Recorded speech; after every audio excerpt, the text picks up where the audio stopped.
I'd like to discuss or rather open up a discussion for under discussed topic or that is retinopathy which occurs in anemia. I'll first present a couple of my cases here. This is the first case where this was a young female, 24 years old. She complained of a rather discomfort or some irregularity while she was studying. She had no particular symptoms. The vision was 6 by 6 in both eyes, 6 by 6 and N6. And there were no changes on Amsler's grid for self-testing that we advised her on the same day. And no other abnormality seen except for mild tortuosity of the vessels. This was the picture on pass OCT. We don't have an octa, so this is an on pass OCT that we have. And there was nothing specific that we could point to which would explain the tortuosity of the vessels in that eye.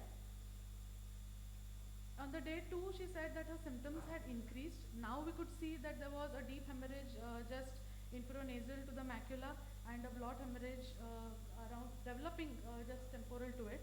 At this stage, I thought that this was an impending CRVO and thus gave her an anti-VEGF on the same day. The perifoveal hyperreflectivity confirmed with my findings of evolving ischemia in this macula. The next day, that is day 5, after receiving the injection also, she came where this large hemorrhage had developed temporal to the fovea. Her vision was still 6 by 6. In the meanwhile, I had asked her to evaluate for her blood profile, where her hemoglobin came out to be 7.5, and in general, there were all parameters of microcytic anemia present. The hematologist gave a diagnosis of iron deficiency anemia with reactive thrombocytosis. This is 2 months post-injection and 1 year post-injection. We can see that the tortuosity had gradually decreased and her vision had been 6/6 since day 1 and it was preserved even later. Around the same time, I had another case where this was again a young female, 17-year-old, who had a vision of 6 by 6 in the right eye, 6/6 parts in her left eye where she could read, but she said there was disturbance when she was studying. And here we can see that there is a branch retinal occlusion that we can see, and she then eventually complained of a black spot while she was reading when she was trying to focus. These are her findings on OCT and on PAS. In her case too, her hemoglobin came out to be 9.2. On probing further, she said that she had an even lower hemoglobin and was being treated for anemia. The same findings here too, all findings of microcytic hypochromic anemia. And she also developed a good vision after treatment. She was not willing to receive anti-VEGF, so we had not injected anything in her.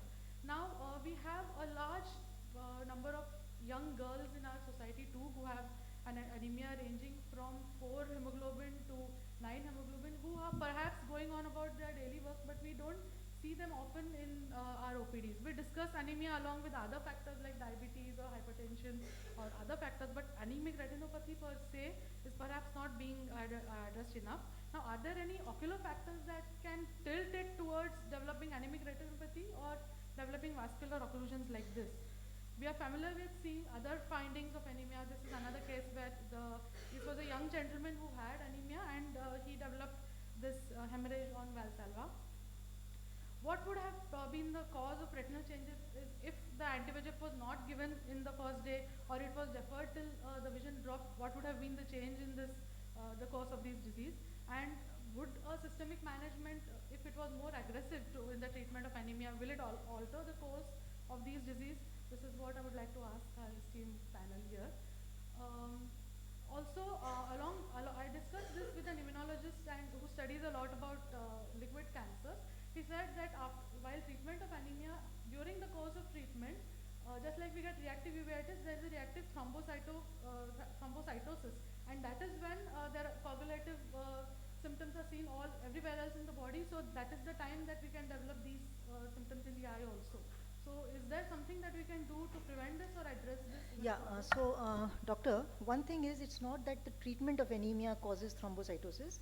The reason anemia is causing vascular occlusions is because anemia causes thrombocytosis, and it also damages the endothelium from hypoxia, the vascular endothelium, which leads to occlusion.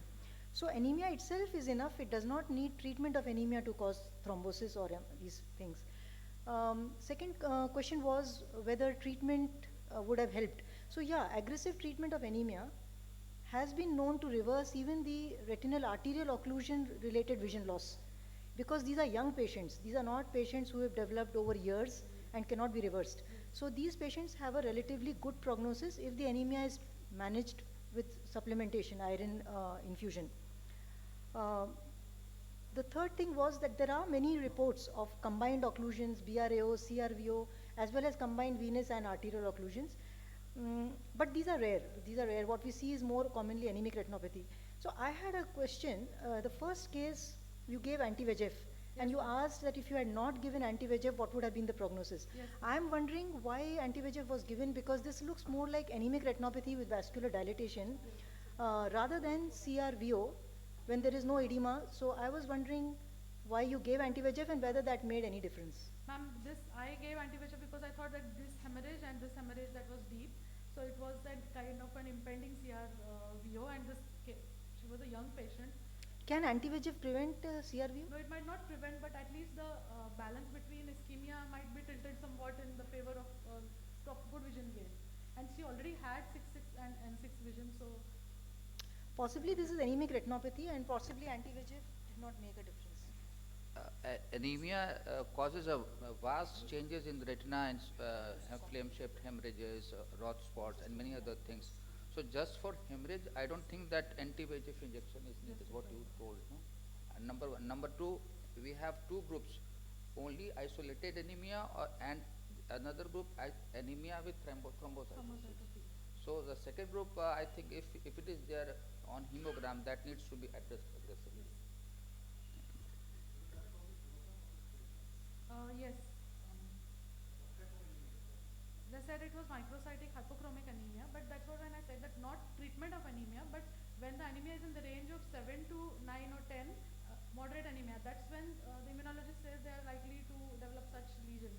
Then when it is really low, below 6, where they will develop a full-blown anemic retinopathy picture with the hot spots and the angry-looking fundus. In fact, anemia is known to cause strokes, Yes. even ischemic strokes. Yes. Actually, personally, I had hemianopia, and then when I investigated it, my hemoglobin was 6. That was some years back. So my point is, it does cause ischemia.